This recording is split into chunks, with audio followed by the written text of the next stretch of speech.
Welcome into the Snapped podcast. My name is Tyler Kluver, and I'm a former Division I athlete turned entrepreneur.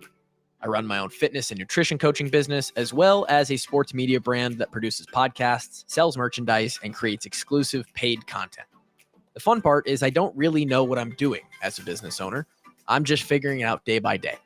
This show, Snapped, acts as an audio journal for my thoughts and ideas on fitness, health, business, mindset, and whatever else I find important on the pursuit to personal happiness and a balanced life.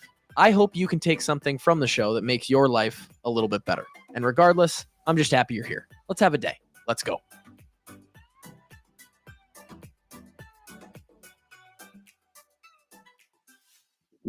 Welcome into the Snap podcast. Very excited. Last episode in this series. I thought maybe that more would arise, but I really do want to just keep it simple. And that is the goal of this whole series. I just want to keep fitness and health as simple as possible in these 4 episodes on exercise, nutrition, supplements, and sleep. How do I break those topics down in a way that is most beneficial and most applicable to the general person who may come across this podcast or my stuff, my content? I really hope that for those who have been here for the previous 3 weeks, that we've taken something away from that. Maybe I've said something or given advice or a tip or presented something in some certain way that it's really resonated with you. I hope to do that again today. And I think today may be the best of all. I imagine today will be the biggest episode of the series, and that's why I saved it for last. If you're just listening today, it doesn't mean that the other episodes were bad. I think I provided probably the best value of any podcasts I've done on the Snapped show in almost 150 episodes in the last 3 episodes. And I hope to sort of cap that off today, where we talk about exercise, the most general and best advice for the average person out there to be fit through exercise. Okay. You may be in a spot where you're already exercising, or you aren't exercising, or you have exercised, you've been in a rhythm in the past, and you're looking to get back into it after a time off for some reason or another. Maybe you're coming back from injury or pregnancy. We're on the heels of the holidays. It's actually the 31st as I record this, so we're all the way through January. Flew by. Exercise is obviously important. We know that. As people, we know that. But why? Why is it important? We're going to dive into that for a quick second because I think it helps set the table to prioritize it. We know certain things in life that are just foregone conclusions. Exercise is good. Eating healthy is how you lose weight. All this stuff. Invest your money. But why are we doing it? What is the reason behind it? I think if we highlight that and we sort of go over that in just a little bit more detail than the cliche sort of phrases, it'll help prioritize. Maybe it'll spark something in somebody to be like, damn, I should probably step up my game. So exercise is important because it's a stimulus. In our bodies, biologically, we've evolved to respond to said stimulus. So we adapt to those stimuluses to then further become more efficient and better, assuming that we are presented those stimuli, I think is probably the word, in the future. Okay, so how does this work with exercise? Well, if we do something that requires oxygen uptake and we start to breathe heavy and our muscles start to burn and we have to push something heavy or pick something heavy up, that signals to our body that we should morph into a being. We should somehow do some repairing, some reworking of the system to then be better prepared for that activity the next time it comes around. That is essentially what exercise is, right? So 2 major exercise areas in the macro, in the big picture. We're either talking about cardio fitness, working on the lungs, cardio, or working on the muscles. And they definitely work together. Rarely are you going to find something that's only working one thing. In fact, you won't. When you're lifting weights, even if you're doing some huge one rep max, there's still some small part of you that's that requires some cardio fitness for that. And on the other side of things, you're running, um, or cycling or doing some crazy endurance cardio fitness. The only way that you're moving your body is the muscles on your body, right? Of course, the cardiorespiratory system is the primary in that those long endurance bouts, but the muscles have to be efficient and well trained to make you go. So both of those things, cardio and resistance training. Within each of those, there's 100 categories, of course, right? CrossFit, kettlebells, powerlifting, Olympic lifting. I'm a cyclist, I'm a runner, whatever it may be. But you're either improving your cardio fitness or you're getting stronger, right? And uh, let's see, the cardio fitness is your ability to basically use oxygen, fat mobilization, and glucose to go long distances and clear waste products. Strength, on the other hand, is the ability to obviously, like we said, move your body through space or move external objects from point A to point B through a certain range of motion. That's it. That's what we're doing. Both of these measures individually have huge impact on all cause risk of mortality.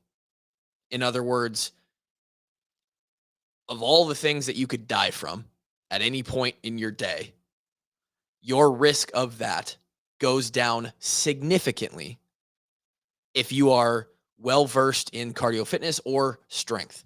And when combined, especially when combined, they're one of the biggest predictors of life expectancy. Okay. So hopefully we're getting across why this is important.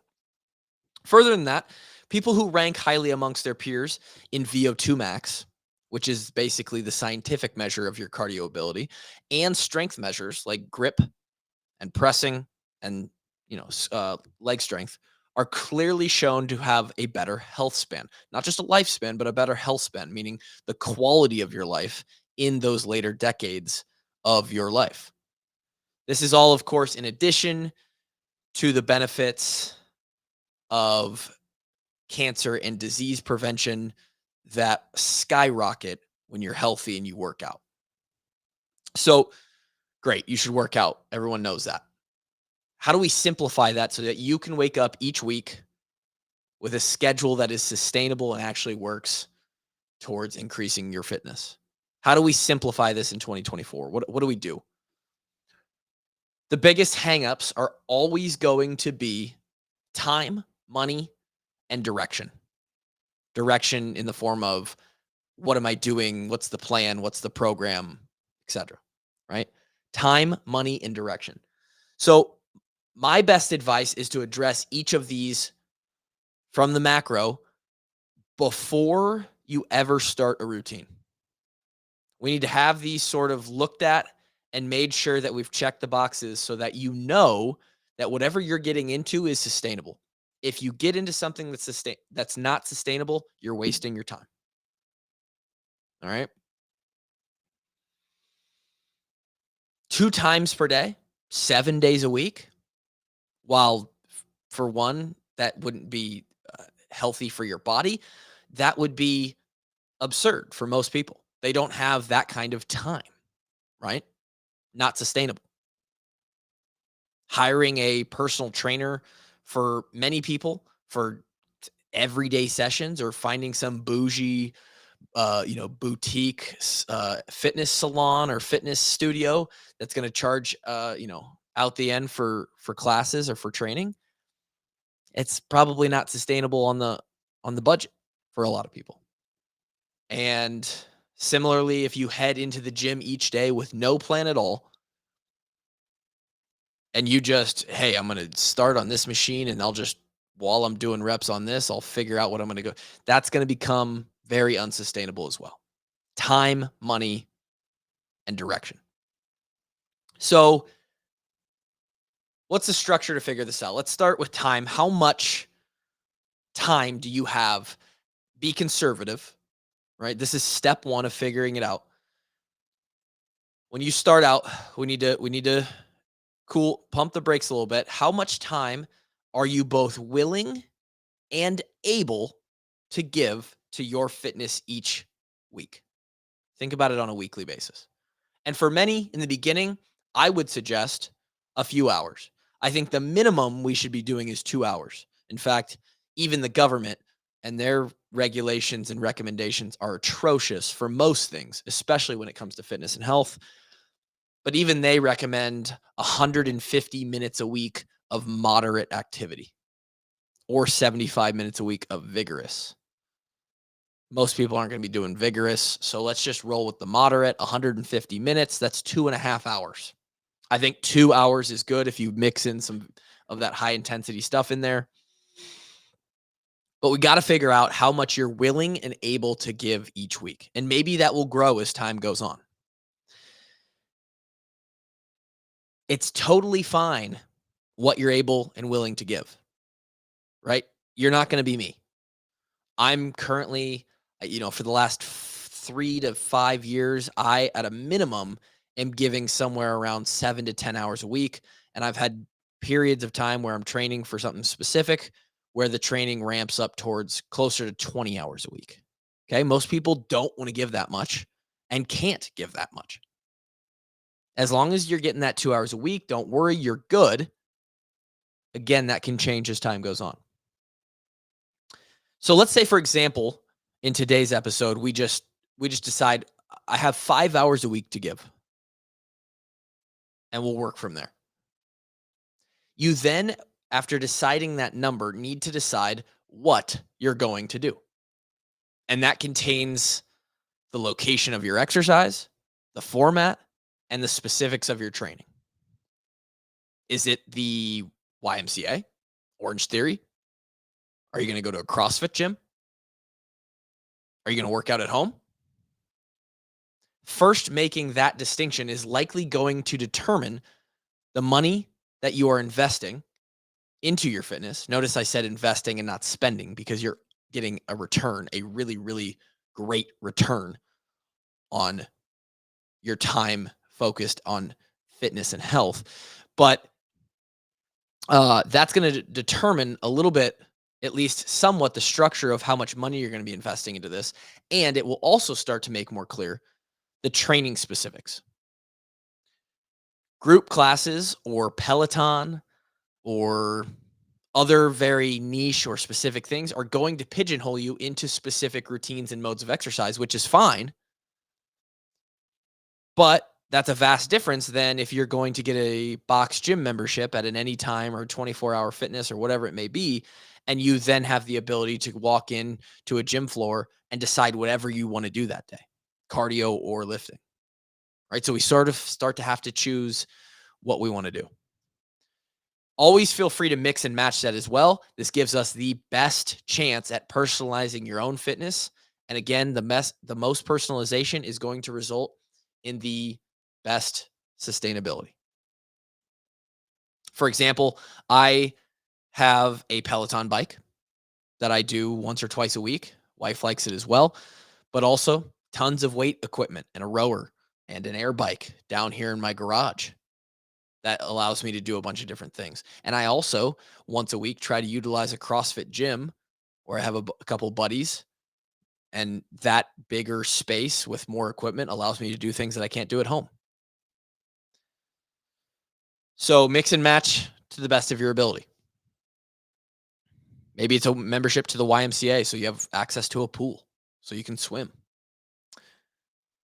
So now go back to your time number, again, 5 hours in this example, and here's how I would split that time. Again, best advice for the general person. I would split it 50-50. 50% of that's going to be spent on cardio, 50% of it's going to be spent on resistance training. In general, overall, from the big picture, half and half is great. You basically want to spend equal time on both. But then how do we break down now that 2.5 hours of each in this example each week? Within the cardio half, I would do 80% of that cardio at a very slow, low intensity zone 2. We've talked about zone 2 before.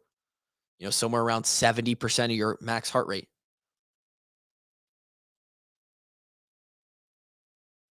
Slow and easy. Low and slow. It's like cooking a turkey. Walking, jogging, incline on the treadmill, biking, very easy paced rowing or ski erg. Rucking also qualifies if you have a rucking backpack or you spent time in the military, you're familiar with that. For our example, we'd be doing those activities 2 hours a week. 80% of 2.5 hours a week is 2 hours a week. And that would leave us 30 minutes. That 2 hours a week of the low and slow zone 2 type cardio is the base of your cardio ability. Think of this as like a triangle with the point at the top. And you're trying to build your base of fitness. You're trying to make it as wide as you can. That is the 80%, the low and slow. That leaves us, again, like I said, 30 minutes for your high intensity work. Higher heart rate. You're going up into, if you like the zones, zone 4, zone 5, you're finding 80, 85, 90%, maybe even more of your heart rate. It's going to hurt more, right? It's going to be way more uncomfortable. And to some effect, that's why we're only spending 1/5 of our time here, of our total cardio.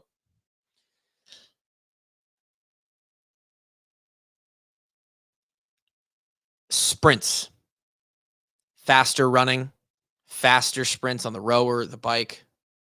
Intervals are generally the easiest way to do this. And using between 1 and 6 minute work periods with longer periods of rest, 1 to 1, 1 to 2, so that you're recovered to go again hard. These don't have to be complicated, right? It's really that simple. You're basically just choosing an interval of work and rest, and you're going hard as you can. It takes a little bit of knowledge and work and experience to understand, how hard can I go on the rower for 2 minutes or 4 minutes? What if I switch to the bike and go for 8 minutes? What paces can I sustain? It takes a little bit of trial and error, but effort is what we care about in that 20% of your cardio time. High intensity, trying to burn the house down. That is going to increase the height of your peak of that triangle. This is your peak fitness. You want a wide base and a high peak. Easiest one to do for me personally is a little 4x4x4. You're going to work for 4 minutes. That is the highest sustainable pace you can go. You're going to rest for 4 minutes, and you're going to do that 4 times. That right there gives you a 28-minute workout. There's your 30 minutes a week in this example. And I promise, regardless of what machine you do that on, or hell, you could just go run for 4 minutes, rest 4 minutes, 4 rounds. You're going to get a lot of fitness out of that structure. That's it. It's that simple for cardio. Base your cardio just like that. Now, there's a little bit more nuance for the lifting side of things, just due to the fact that there's so many movements. There's a couple sort of dialects of, hey, we could power lift. We could, there's certain ways that we can get into this. What are you lifting for? Hypertrophy, muscle endurance, pure strength. But in reality, for the general person, again, for this episode, trying to give the most general advice, this is the most simple way I've found to address it. And it's, again, I'm going to point you back. I mentioned it either 1 or 2 episodes ago to the Andy Galpin series on the Huberman Lab podcast. Unbelievable series. His best advice is the 3 to 5 method, and it really makes things simple. Here it is. You're going to pick 3 to 5 exercises a day. And in those 3 to 5 exercises, you're going to do 3 to 5 sets of 3 to 5 reps. And you're going to do that 3 to 5 days per week. With it sounds so simple and like almost elementary, but that system literally does work. Now, I would, excuse me, I would suggest higher rep ranges if we're going to get into the hypertrophy side. If you're really, really looking to um, like grow muscle mass, get bigger muscles, put on size, I would venture up into the 8, 10, 12 plus rep range.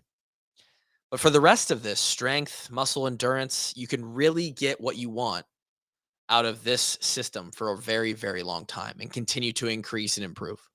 Again, 3 to 5 sets of 3 to 5 exercises, 3 to 5 reps in each set, maybe more if you're looking to push it a little bit. And you're going to do that 3 to 5 days a week. On the high end, what that could look like is you're working out 5 days a week. Every day you go in, you're doing 5 exercises. And for every exercise, you're doing 5 sets of 5 reps. Go do that.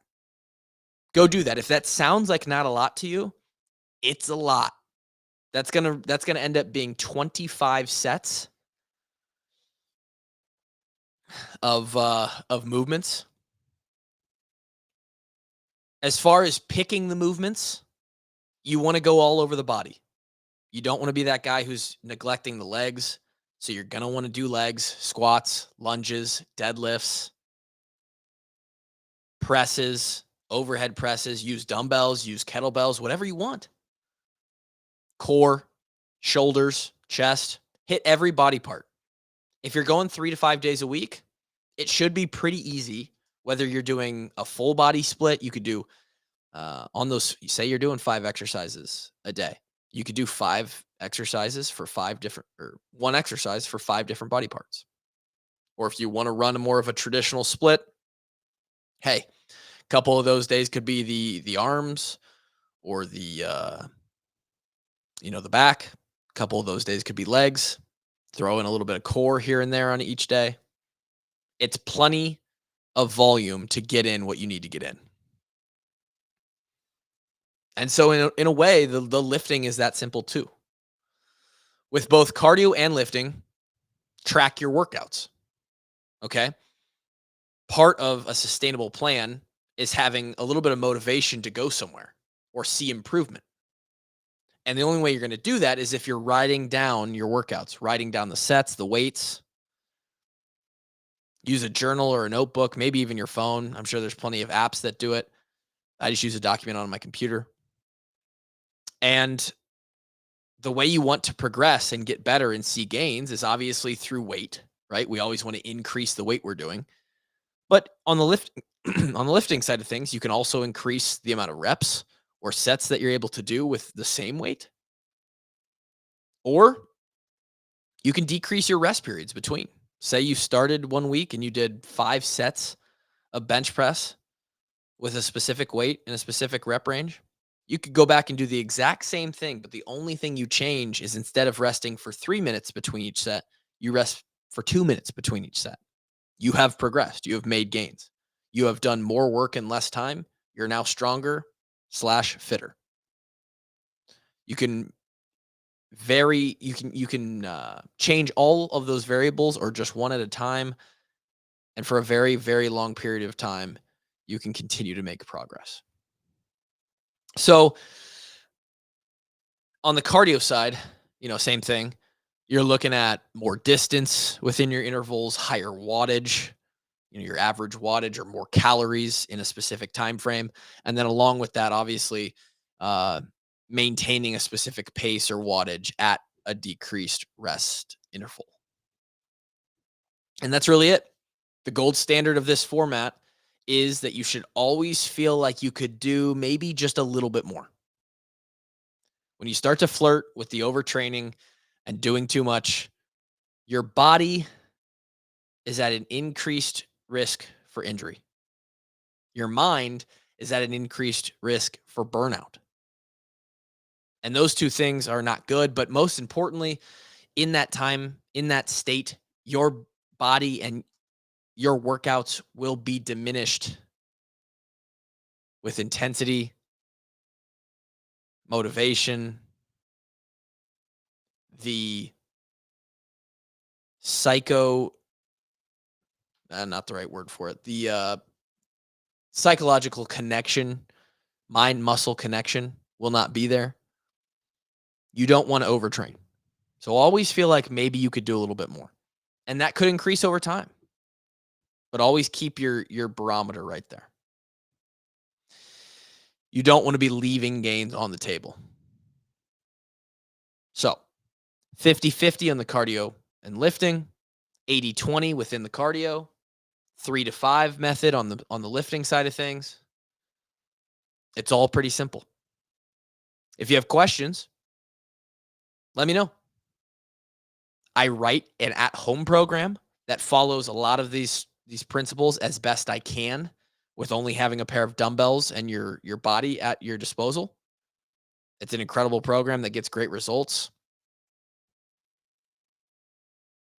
And I laid that out pretty easily to follow on tylerkluver.com. TKG training, it's on the screen as well. Join the squad. See if you can't make some progress. Hits a lot of those pain points as well, too. Time, 30 minutes a day. Price, less than $1 a day for your workouts. At home. Hit the DMs if you have any questions about any of this, or if you'd like to explore private coaching. Always offering that. And remember, your excuses are not valid. Go have yourself a day. We'll talk to you next week.